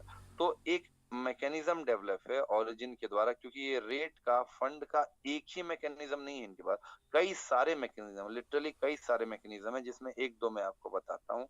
तो कुछ प्रतिशत प्रतिशत को भी आसानी से नहीं समझ सकते, ये ओरिजिन की इंटरनल कैलकुलेशन है। तो कुछ हो सकता है वो 40% हो, 50 हो, 60 हो, वो मैं समझाने के लिए 50% बोल देता हूँ। 50% आपका जो फंड है, जो आप परचेस करते हैं, आपने $1,000 दे के परचेस किया, उसका मान लेते हैं 50% ट्रेजरी में चला जाता है। जो ये दिखता है ना आपको RFV, रिस्क फ्री वैल्यू, ये यहाँ पास चला जाता है। जितना ज्यादा फंड यहाँ पास होगा उतना ज्यादा मतलब कि आपका जो वैल्यूएशन है उतना ज्यादा मतलब प्रोजेक्ट स्ट्रांग होगा। और बाकी के कुछ फंड LP किसमें चले जाते हैं, लिक्विडिटी पूल में। अब आप ये जो लिक्विडिटी पूल देख रहे हैं, डेक्स सॉरी ये यूनिस्वैप हमने जो यहाँ पास अभी देखा था, ये वाला यूनिस्वैप, ये सब जो डिसेंट्रलाइज प्रोटोकॉल हैं, ये डिसेंट्रलाइज का कॉन्सेप्ट होता है कि जब आप वहां पास लिक्विडिटी डालते हैं, जैसे कि ये लिक्विडिटी यहाँ पास कितनी दिख रही है, ये है, आप यहाँ पे आ जाते हैं हम लोग, एक मिनट, डेस्क स्क्रीनर पे लिक्विडिटी आपकी दिख रही है करीब 430 मिलियन। तो इतना फंड वहां पास है। जैसे बैंक के सेविंग अकाउंट में फंड होता है, आदान प्रदान चलते रहता है, तो भी आपको रेट ऑफ इंटरेस्ट मिलता है पर क्या कहते हैं ईयर में 2%, 2.5% जो भी आपको मिलता है। तो इतनी बड़ी लिक्विडिटी होती है, लैंड होता है, लोन टाइप की चीज होती है, तो वहां से उसको इंटरेस्ट मिलता है। अब इसका मतलब नहीं कि वो आपका पैसा निकाल के भेज रहे हैं, नहीं, वहां पे लिक्विडिटी पड़ी हुई है। ठीक उसी तरीके से ये क्या कहते हैं जिसको हम डेप्ट में देते हैं, ये थोड़ा सा कॉम्प्लिकेटेड है, एक बार में नहीं समझ आएगा आपको, थोड़ा आपको भी अध्ययन करना पड़ेगा। अब जो बाकी का पैसा है रिस्क फ्री वैल्यू, मतलब जो ट्रेजरी में होता है, ये ट्रेजरी में जो पैसा है, ये पैसा भी ओरिजिन का प्रोटोकॉल का पैसा है जो हम लोगों ने दिया है, मतलब कि हम सभी का पैसा है। इस पैसे में जो इतनी बड़ी मात्रा में लिक्विडिटी है, इस लिक्विडिटी से भी इनको, क्योंकि ये लैंड हो सकता है, मतलब कुछ प्रतिशत ये सब, अब जो इनका डीफाई का मैकेनिज्म होता है, तो यहाँ से भी लैंड मतलब पैसा वहीं पास है, गिरवी है किसके पास, यूनिस्वैप के पास, ओरिजिन के द्वारा ही, ओरिजिन के ही अकाउंट में। वहां से भी ये क्या करती है कि पैसे से अपना इंटरेस्ट क्या कहते हैं बना लेती है, 10%, 20%, 20%, 15%, कहीं कहीं पे 40% पे भी। तो अब मैं थोड़ा सा इन बात को समराइज करता हूँ, ध्यान समझिएगा। जैसे कि आपका सेविंग अकाउंट था बैंक में, आपने वहां पास 1 लाख रुपए डाला और साल भर आपका ट्रांजैक्शन हुआ और कभी भी जो आपका पैसा है उदाहरण के लिए 10,000 रुपए से कम नहीं गया, तो लिक्विडिटी तो हमेशा 10,000 समथिंग की पड़ी हुई रही वहां पर। तो उस पैसे के ऊपर आपको रेट ऑफ इंटरेस्ट आया, आपने FD नहीं किया है लेकिन आदान प्रदान हो रहा है, तो भी आपको 2-2.5% मिल जाता है, 1% मिल जाता है, जो भी मिल जाता है, तो यहाँ पे रिस्क फ्री तरीके से पड़ा रहा, तो वहां से भी पैसा कमाते हैं, पहला। दूसरी, ये लिक्विडिटी पूल यूनिस्वैप में है, वहां पे आदान प्रदान चल रहा है, वहां से पैसा कमाते हैं। तीसरा, क्या कहते हैं, जो आप सेल करते हैं 5%, तो ट्रांजैक्शन फीस से, ये आपका प्रोजेक्ट लेंडिंग से, इन सभी चीजों से कमाते हैं। चौथा आपका जो है यहाँ पास, आप जब स्टेक करते हैं, तो इथीरियम में भी ऐसी, आप जब स्टेक करते हैं तो जैसे FD करते हैं, तो स्टेकिंग के रिवॉर्ड के रूप में पैसा कमाया जाता है। अगला जो है इसके बाद में, ये यहाँ के द्वारा जो लोन का एग्रीमेंट है, जो कि आपको यहाँ पे दिखेगा, ओरिजिन में खोला, ओरिजिन का जब ये लोगो खोलेंगे तो ये ओरिजिन का एक्चुअल पेज आ जाएगा। देखिए यहाँ पे लोन वाला सेक्शन आ जाएगा ओरिजिन का, कि ओरिजिन के थ्रू आप लोन का सेक्शन भी ओपन कर सकते हैं। अभी हालांकि मैं दिखाना नहीं चाह रहा था, लेकिन देखिए आवे के थ्रू ये 12 पॉइंट समथिंग कमा सकते हैं, अलग अलग डाई के थ्रू इतना कमा सकते हैं। तो ये सब मैकेनिज्म के थ्रू इनके पास स्वयं की लिक्विडिटी होने के बाद, इनके पास लॉक रहने के बाद भी ये वहां से पैसे कमा लेते हैं। अब सबसे इंपॉर्टेंट, आप जो मैंने शुरुआत में बोला था कि आप एक डाई से बैक्ड है, एक LGNS, आपने 1,000 डाई दिया, मतलब $1,000 दिया और आपको 100 टोकन नहीं मिला, जबकि होना क्या चाहिए था, $100 से 100 मिलना चाहिए था, आपने कितना दे दिया, 900 ज्यादा दे दिया। अब ट्रेजरी में जब फंड जाता है, रिस्क फ्री वैल्यू का एक मैथमेटिकल फॉर्मूला है, थोड़ा सा मतलब आपको जो कॉम्प्लिकेटेड फॉर्मूला है, आपको ये व्हाइट पेपर में मिलेगा वो फॉर्मूला। मैं आप लोग को वो फॉर्मूला नहीं तो भेज दूंगा, और आप लोग खुद से अध्ययन करना चाहेंगे तो आप लोग ना ये व्हाइट पेपर में ना थोड़ा सा डिटेल में जाइएगा, आपको फॉर्मूला मिल जाएगा वो, मतलब कि लीनियर इक्वेशन पे भी होगा, एक्सपोनेंशियल पे भी होगा, वो मैथमेटिक्स लाएगा बेसिकली, कहना चाहूँ, वहां से फॉर्मूला मिल जाएगा कि किस तरीके से कितना पैसा आपका ट्रेजरी में है, तो कितना पैसे से कितने टोकन मिंट होते हैं। अब आते हैं वापस से पुराने पे कि $1,000 आपने दिया, उसके बदले आपको 100 टोकन ही मिला, तो आपने $900 एक्स्ट्रा दिया। तो अगर आपका जो टोकन है, जो आपने लगाया 100 टोकन, वो मान लेते हैं कंपाउंडिंग होके, जो स्टेक में आपने लगाया कंपाउंडिंग होके साल भर में उदाहरण के लिए 100 जो आपने लगाया, 100 भर में कितने टोकन हो गए? 1137 टोकन हो गए। अब 1137 टोकन के लिए उसको तो 1137 डॉलर ही चाहिए। 900 तो आपका पहले से ही पड़ा हुआ है, और लैंड से वो पैसे कमाएगा ही, बोरो से, लोन से पैसे कमाएगा ही, क्योंकि उतनी बड़ी लिक्विडिटी है। फिर जो प्रतिदिन आप अपना जो आप टरबाइन निकालते हैं या फिर जो बाकी लोग पैसे डालते हैं, वेब स्पाइडर निकालते हैं, तो 24 घंटे के लिए लिक्विडिटी लॉक होती है, 16 घंटे के लिए लिक्विडिटी लॉक होती है। तो आपका बैंक में अगर आपने उदाहरण के लिए 1 करोड़ रुपए डाल दिया 10 दिन के लिए भी, तो 10 दिन का भी तो आपको रेट ऑफ इंटरेस्ट मिलता है ना। तो यहाँ पर पता नहीं पर सेकंड कितने बिलियंस और कितने मिलियंस ऑफ पैसे आ रहे हैं, जा रहे हैं, तो उसका भी इनको रेट ऑफ इंटरेस्ट मिलता है। तो इतना ब्यूटीफुल डिजाइन है, इतनी गजब की इंजीनियरिंग है कि उस पैसे के आदान प्रदान से पहले ही आपको इसको साल भर में आपको कितना देना है, एक बार भी नहीं देना है, ध्यान रखिएगा। साल भर में धीरे धीरे करके इसको आपको 1137 टोकन देने हैं, और 1137 टोकन के लिए 900 डाई आपने ऑलरेडी दिया हुआ है इनको। अभी सुनिएगा ध्यान से, तो 900 तो ऑलरेडी बैग्ड है इनके पास।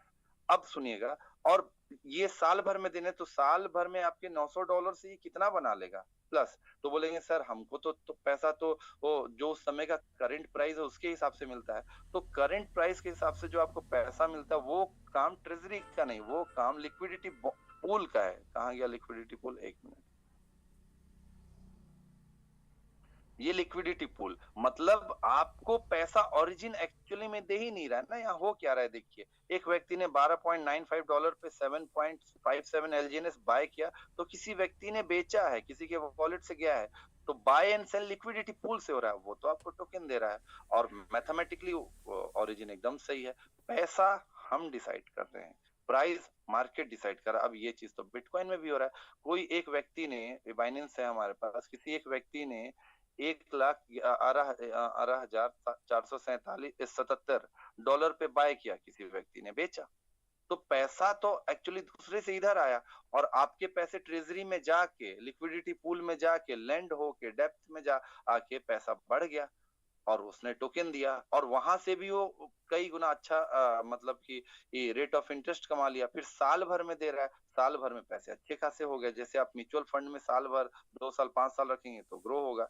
तो इस तरीके से ब्यूटीफुल डिजाइन है। क्यों, कैसे कर पा रहे हैं? क्योंकि ये बेसिक इकोनॉमिक्स है फाइनेंस का। तो फाइनेंस की चीज को इन्होंने कोड करके, जैसे बैंकिंग सेक्टर चलता है, आज भी बैंकिंग सेक्टर की टेक्नोलॉजी पुरानी है, इन्होंने इसको ब्लॉकचेन में ले आया, क्योंकि blockchain is a revolutionary project.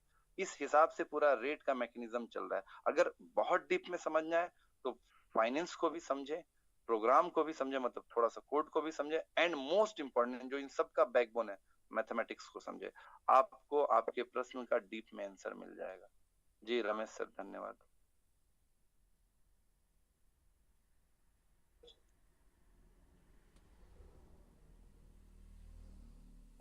एक ऐसा क्वेश्चन था सर, थोड़ा सा, कि क्या इस ओरिजिन एलजीनेस से हम देश का विकास कर सकते हैं? हाँ हाँ, देखिए भारत सरकार क्या सोचती है ये मैं नहीं जानता, लेकिन भारत सरकार का मोटो क्या है, या किसी भी देश की सरकार का मोटो क्या है, कि देश की इकोनॉमी को बढ़ाना है, किसानों का, मजदूर वर्ग का, सभी की इकोनॉमी को बढ़ाना है। तो देखिए, भारत सरकार ने क्रिप्टो को बैन नहीं किया हुआ है। भारत सरकार ये कहती है कि क्रिप्टो वॉलेटाइल है, इसमें फंड बहुत तेजी से ऊपर और नीचे होता है, और लोग थोड़े लालची हो जाते हैं। उनको लगता है कि हम रातों रात मुकेश अंबानी बन जाएंगे, एलन मस्क बन जाएंगे, इतना पैसा आ जाएगा। उन्हें ये नहीं दिखता है कि इन सभी लोगों ने मेहनत कितना किया हुआ है। तो होता ये है कि सरकार एक डिस्क्लेमर दे देती है कि आप इसमें पैसे लगाएंगे तो आप अपने रिस्क के आधार पे लगाएंगे। तो अगर आपका पैसा बढ़ेगा तो ठीक है, आप उस पे हमको टैक्स दें, क्योंकि हम आपको फैसिलिटी प्रोवाइड कर रहे हैं देश में रह के इस तरह की चीज को करने पे। और अगर आपको लॉस होगा तो हमने तो आपको डिस्क्लेमर दिया था। अब हम ये देख रहे हैं कि ये कंपाउंड इंटरेस्ट पे काम करती है। ये है एपीवाई, थोड़ा सा कंपाउंड इंटरेस्ट का ही एक एडवांस फॉर्म होता है एपीवाई, एनुअल परसेंटेज इल्ड।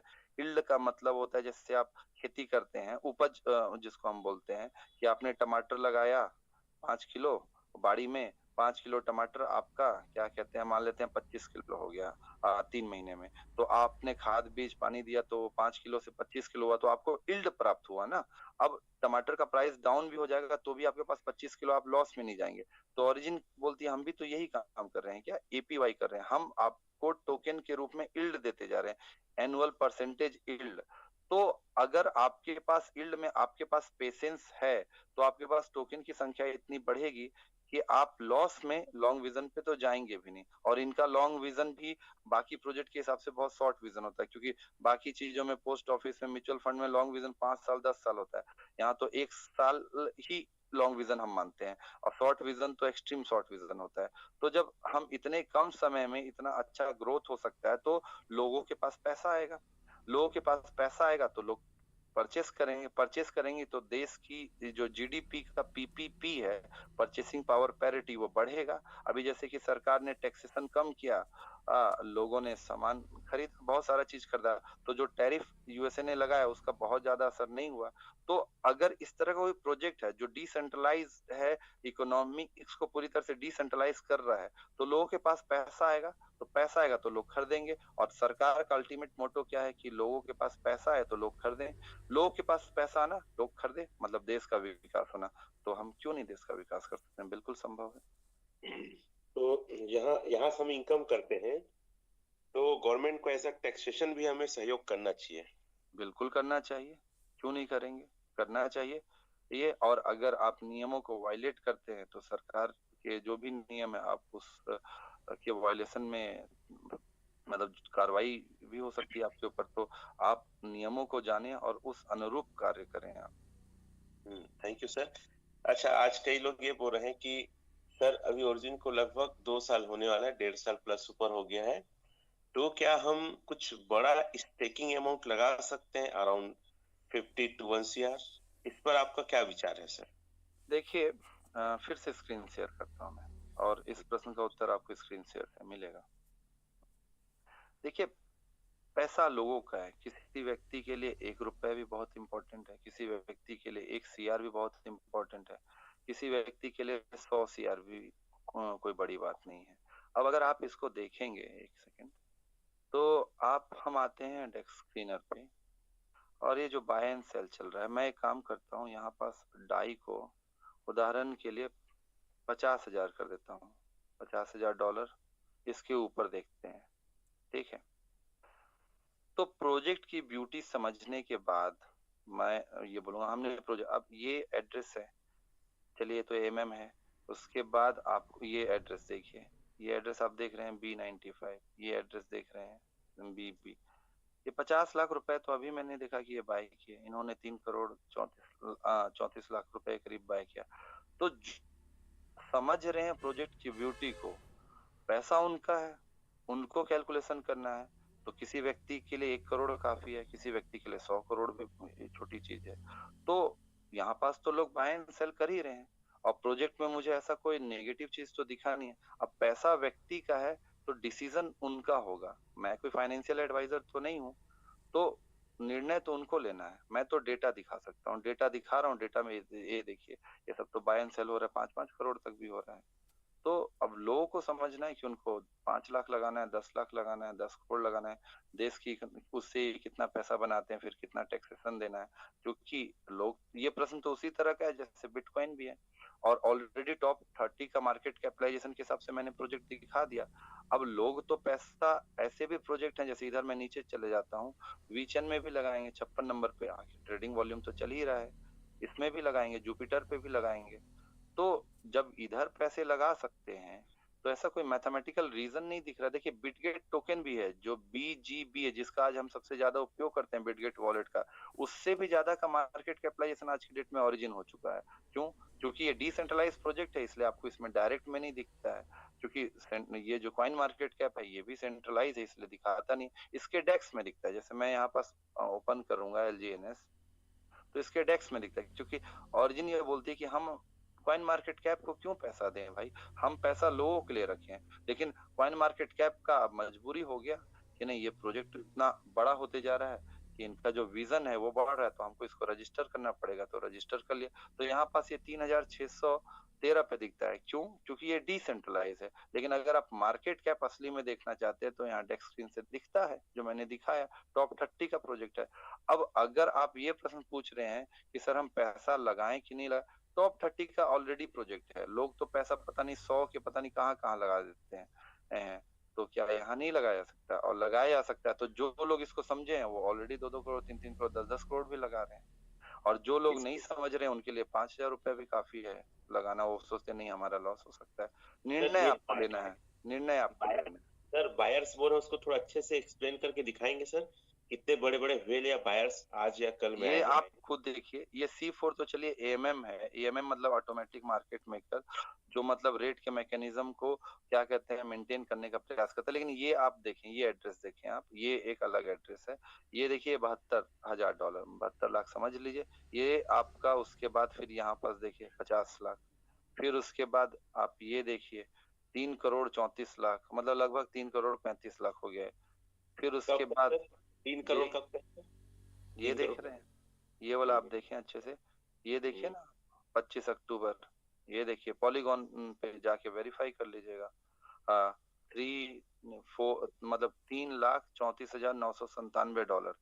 अब एक भाई बार ओपन करके दिखाएंगे सर, वेरीफाई करके उसको, ओपन कर जो देते बाय। हैं सर, अच्छा यहाँ पे सर। ओपन कर देते हैं। ये ब्लॉकचेन ओपन हो गया। ये देखिए ट्रांजेक्शन दिख गया यहाँ पास, ये पूरा, ये देखिए दिख रहा है यहाँ पे, ये देख तो रहे हैं आप। एक शॉट में 3 करोड़ से ज्यादा बाय है सर। तो अब लोगों के विवेक के ऊपर है सर। आप क्या कहते हैं, मतलब अब डाउट है तो एक बार मुझसे डायरेक्ट कांटेक्ट कर लें। मैं और भी अच्छे से बताने का प्रयास करूंगा। लेकिन डिसीजन, निर्णय आपका होगा कि कोई, क्योंकि भारत सरकार भी बोलती है अगर आप म्यूचुअल फंड में पैसा लगा रहे हैं तो आप अपने जोखिम के ऊपर लगा रहे हैं। लेकिन यहाँ पास मैंने जो देखा, कंपाउंडिंग इतनी बड़ी ताकत है। पेशेंस रखें, लोगों के पास पेशेंस नहीं है, लोग लालच कर देते हैं जिसके कारण वो अपना फंड लॉस कर देते हैं।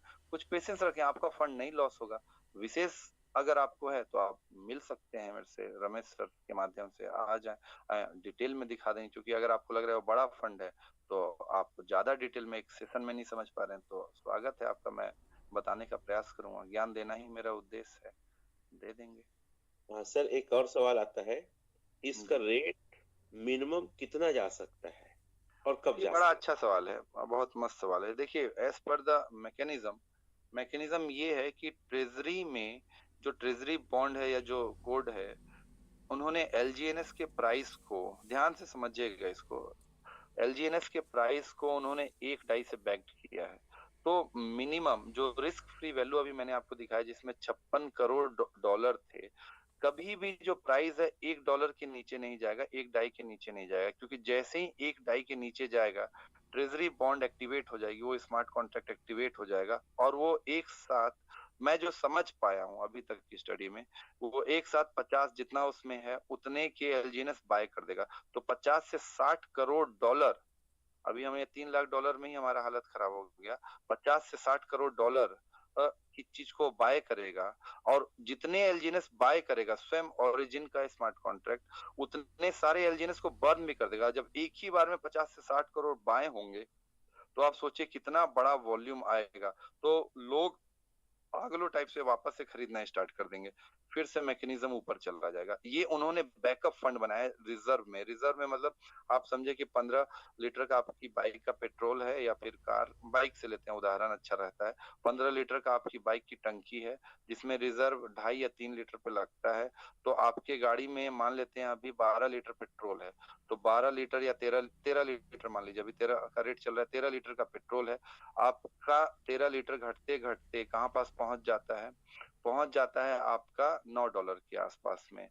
लेकिन हमने क्या देखा कि अभी डाउन हो रहा था, 9.23 के आसपास ही वापस से लोग बाय करने लगे क्योंकि कम में मिल रहा था। तो लोग जो है वही परचेस इतना करने लगते हैं कि आज तक इसको 8.84 के नीचे नहीं जाने दिए ये। और ओरिजिन ने तो $1 तक जाने अगर चली जाती है तो भी वापस से रेट को वो पहुंचाने की क्षमता रखती है $15 से $20 पे, और फिर उसके बाद लोग आ जाएंगे। तो कम्युनिटी इतनी बड़ी है कि वो कम्युनिटी ही इसको क्या कहते हैं, $5 $6 मतलब $8 8.84 के नीचे नहीं जाने दी। और हम जो कैलकुलेशन करते हैं कैलकुलेटर में, उस कैलकुलेशन के हिसाब से मैं बोलूं कि रेट $2 पे भी अगर चला गया और ट्रेजरी एक्टिवेट नहीं, उदाहरण के लिए, तो भी आपका फंड लॉस होने की संभावना ना के बराबर हो जाती है, क्योंकि इतनी ज्यादा इसमें हैवी लिक्विडिटी है और कंपाउंडिंग में इतनी क्षमता है कि बस पेशेंस रखना है, आपका फंड आपके पास आ जाएगा।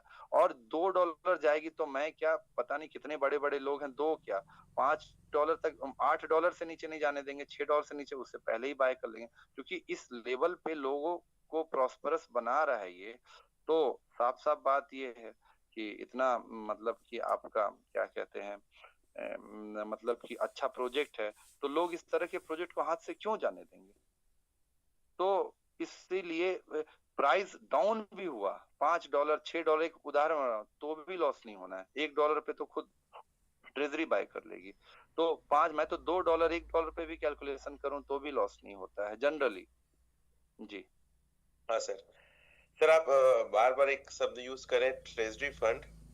तो जी ट्रेजरी फंड का एड्रेस क्या है, ये कब खुलेगा, कब उपयोग होगा? तो ट्रेजरी जी फंड के बारे में अपना एक विचार रखिए सर, क्या है? देखिए, ट्रेजरी प्रोटोकॉल जो है, एक मिनट इसको पहले समझ लें आप लोग। ट्रेजरी, देखिए खजाना मतलब कि आपका एक्चुअली में, एक सेकंड, शेयर है स्क्रीन क्या, नहीं, स्क्रीन शेयर है सर। अच्छा एक मिनट। हाँ। ट्रेजरी क्या है ना, ट्रेजरी को समझिए आप, जैसे कि एसबीआई की ट्रेजरी है।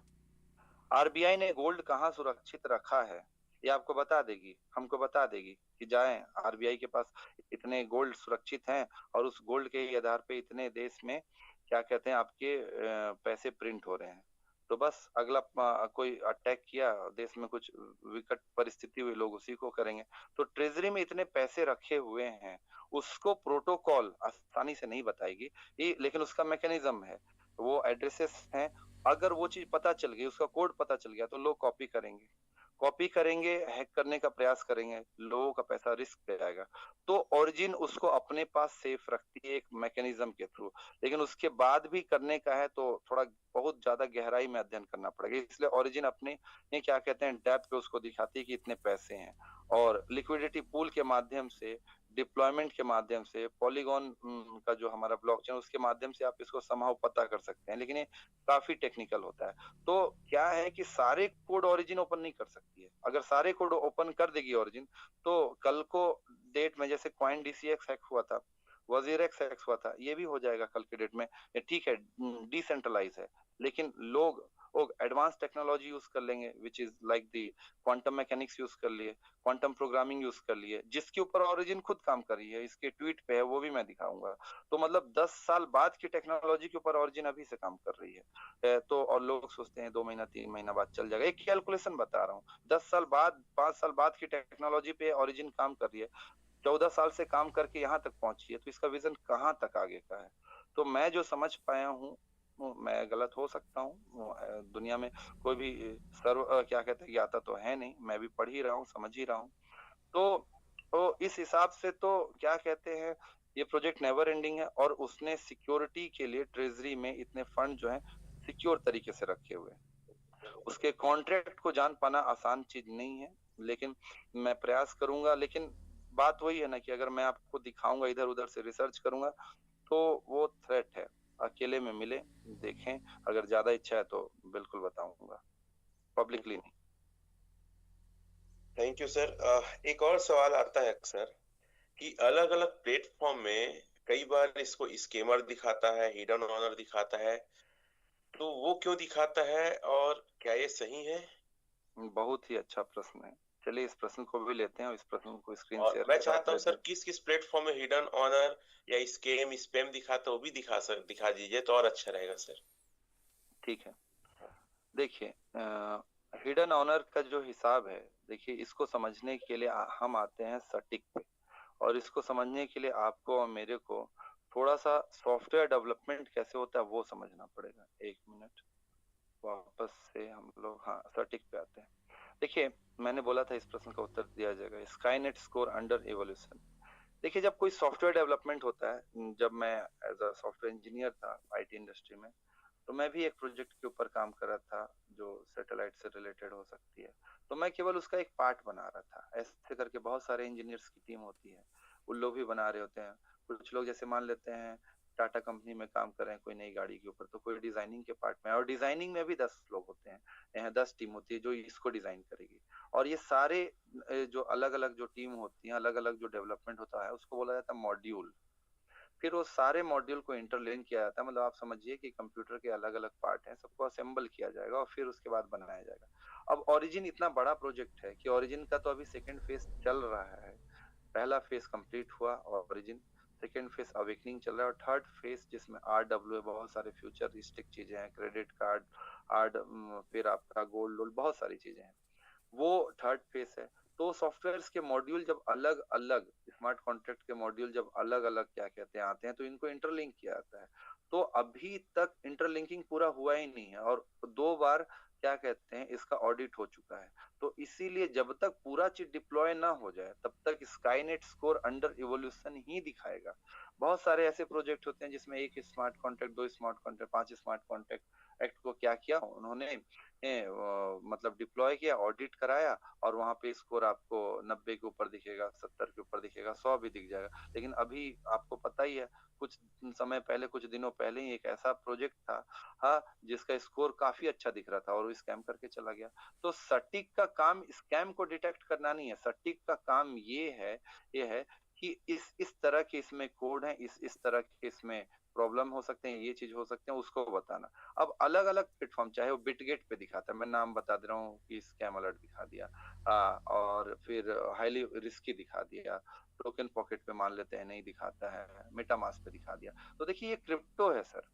और जो हमारा जो प्रोजेक्ट है ओरिजिन, इसमें DeFi का जो प्रोजेक्ट है, इसमें आपको टोकन का जो APY है वो काफी ज्यादा मिलता है। इथेरियम को अगर आप 1 साल के लिए स्टेक करेंगे, आपको क्या लगता है इथेरियम आप पॉलीगॉन के उन पे आपको पैसे नहीं मिलते हैं, आप इथेरियम को स्टेक करते हैं तभी आपका इथेरियम नया जनरेट होता है। ओरिजिन ने कई सारे प्रोजेक्ट को स्टडी किया जिसमें इथेरियम हो, पॉलीगॉन हो, बहुत सारे हो, सोलाना तो खैर बाद में आया है, बहुत सारे ऐसे प्रोजेक्ट हैं जिनको स्टडी करने के बाद और बेस्ट और अपना एक एकदम नया कॉन्सेप्ट ला के अध्ययन करने के बाद इसको लाया है। तो जहां पास इथेरियम वगैरह में साल भर में 8 से 10% मिलते हैं, यहाँ पास आपको क्या कहते हैं 1000% मिल रहे हैं, 700% मिल रहे हैं, 800% मिल रहे हैं।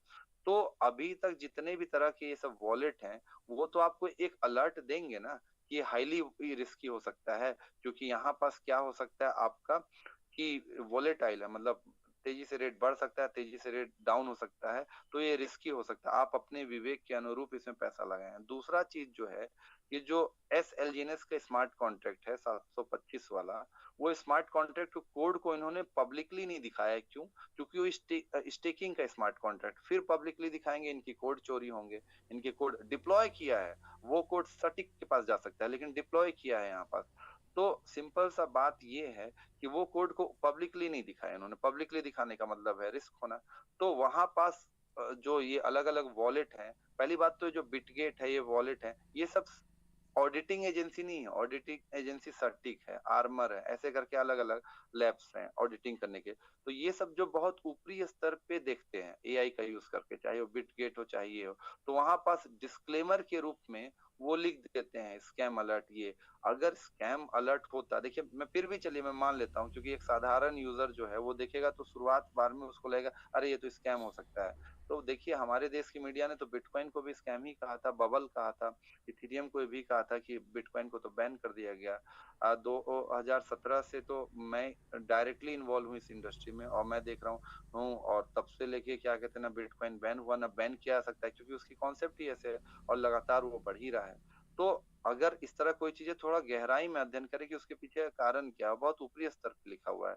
और फिर मैंने अभी तक तो स्कैम होते हुए नहीं देखा, जबकि मार्केट कैपिटलाइजेशन 5,500 मिलियन पे जा चुकी है। स्कैम करना हो तो 10 मिलियन बहुत होता है सर, 10 मिलियन पे 500 करोड़ का स्कैम किया जा सकता है, क्योंकि ये उनका विजन ही नहीं है। तो मुझे इसलिए क्या कहते हैं प्रोजेक्ट पे विश्वास है। हाँ, 100% मैं सही नहीं बोल सकता, लेकिन मैं डेटा के आधार पे, कैलकुलेशन के आधार पे आपको संभावनाएं बता रहा हूँ। तो ऊपरी लेवल पे चीजें इसलिए वैसे करके दिखाता है क्योंकि ये वोलेटाइल है, बहुत ज्यादा रिटर्न देता है। तो ये कह के कि नहीं इतना स्कैम हो सकता है, ये हो सकता है, लेकिन अगर आप उसको गहरे में देखेंगे तो इतना हैवी मार्केट कैप है, जो मैंने आज गणित समझाने का प्रयास किया, उसके हिसाब से अगर आप समझ पाए होंगे, तो आपको पता चला होगा हाँ, इतना फंड देना पॉसिबल है। जी। हाँ सर, थैंक यू। एक लास्ट क्वेश्चन पूछता हूँ सर, उसके बाद हम कुछ क्वेश्चन आंसर लेंगे जो आपने आज पूरा एक्सप्लेन किया, और सभी यूजर्स और साथी को बता दूं, शशि सर का टाइम कल परसों भी मिलेगा, क्वेश्चन आंसर ब्रॉडकास्ट ऐसे ही करेंगे। क्वेश्चन है सर कि ग्रो टुगेदर टीम के विषय में या मेरी लीडरशिप के विषय में, जो पैम मीडिया में हम आज धमाल धमाल मचा रहे हैं, आज 45 डाउ अचीवर्स हैं, तो इसके बारे में आपका क्या कहना है प्लीज? सर आप आप मेरे बड़े भाई समान हैं। आपके लिए मैं क्या बोलूँ, मैं तो छोटा भाई हूँ आपका। आप जिस स्तर पे इस विज़न को समझ पाए हैं और घंटों-घंटों बात होती है हमारी, उसके बाद आप जो मिशन पे निकले हैं, 45 दाव आपने बनाए हैं, लोगों का जीवन स्तर ऊपर उठा रहे हैं, स्वयं का जीवन स्तर तो ऊपर उठ ही रहा है, सभी को लेके चलते हैं। और ये आप ही नहीं कर रहे हैं, एक्चुअली में ये आपसे करवाया जा रहा है ओरिजिन के द्वारा, क्योंकि ओरिजिन ने ये मैकेनिज़्म ही डेवलप किया कि अगर आप सबको लेके चलेंगे तभी आप आगे बढ़ पाएँगे। अगर आप स्वार्थी होंगे, लालची होंगे तो नहीं हो पाएँगे। तो आपने जो ग्रो टुगेदर बनाया है आप लोगों की टीम ने आपने, और ग्रो टुगेदर के साथ जो आप उस मिशन की ओर जा रहे हैं, अभी तक तो देखिए भारत में इस लेवल पे इतने कम समय में इतना बड़ा अचीवमेंट तो मैंने नहीं देखा है कि कोई कर पाया है। और ये तो बस एक शुरुआत है, क्योंकि मेरा और आपका काफ़ी बात होता है, हम लोग काफ़ी आगे के विज़न के साथ हैं, यूनिवर्सिटी के विज़न के साथ भी हैं। मैंने जो एक इन्फिनिटी सॉल्यूशन नाम का चीज़ बनाया आज से 5 साल 6 साल पहले, मेरा ये उद्देश्य है कि सभी लोग को एजुकेट किया जाए। तो वो जो कि ग्रो टुगेदर का पार्ट ही है। तो अब क्या कहते हैं, बात ये है कि जिस विज़न की ओर आप हैं, जो लीडरशिप आप में है, तो मैं तो ये समझ पा रहा हूँ कि बहुत जल्दी आप 100 डाव को क्रॉस कर देंगे। और फिर 100 डाव ही क्यों देखा जाए, 140 करोड़ का देश है सर, करोड़ों डाव होने चाहिए, क्योंकि डिजिटल सिविलाइजेशन की ओर ओरिजिन ने एक विज़न दिया है। तो अगर हमारा कैलकुलेशन सही है, मैं सही समझ पा रहा हूँ, तो 100 डॉ 1000 डॉ बहुत छोटी चीज़ है, V6 भी बहुत छोटी चीज़ है, क्योंकि V6 में भी बनते जाएँगे लोग। तो V6 के भी ऊपर का सोचें, सबके विकास का सोचें, और आप उस विज़न के साथ आगे बढ़ रहे हैं। मुझे भी खुशी है कि मैं आपके साथ हूँ और मैं सही बताने का प्रयास कर सकूँ, बस ये आशा है। सर थैंक जी। You sir. सर मुझे